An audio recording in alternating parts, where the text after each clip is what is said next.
gold bar atau dinar? Nak pilih yang mana? Ramai orang yang baru nak mula simpan emas selalu tanya, patut beli gold bar atau dinar? Yang kecil ke yang besar? Kalau anda pun pernah bertanya-tanya soalan ini, tonton sampai habis dan save video ini untuk rujukan. Perkara pertama yang anda perlu tahu ialah ketulinan emas. Kalau tujuan anda untuk simpanan jangka panjang, pilihlah emas 999.9 atau 24 karat. Ini adalah emas yang paling tulen dan biasanya lebih sesuai dijadikan simpanan. Memang ada emas yang lebih murah, tetapi ketulenannya lebih rendah. Perkara kedua, bila anda nak jual balik emas nanti, pembeli sebenarnya melihat dua perkara sahaja, berat dan ketulenan.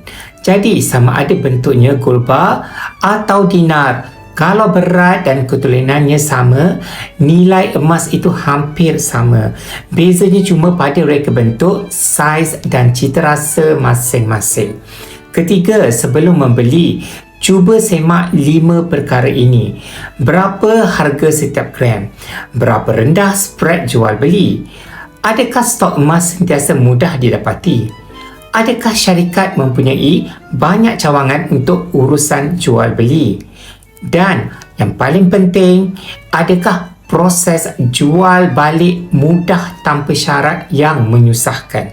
Semakin baik 5 kriteria ini, semakin mudah anda menguruskan simpanan emas pada masa hadapan. Akhir sekali, tetapkan matlamat anda.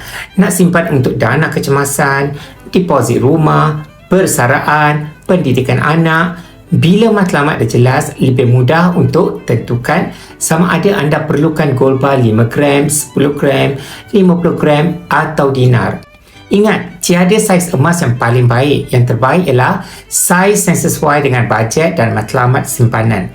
Bagi yang berminat untuk menyimpan dalam bentuk gold bar dan dinar public gold, anda boleh klik link di bio untuk daftar secara online atau isi borang sign up, dan saya akan bimbing anda dengan cara dan langkah-langkah simpanan emas yang terbaik untuk anda.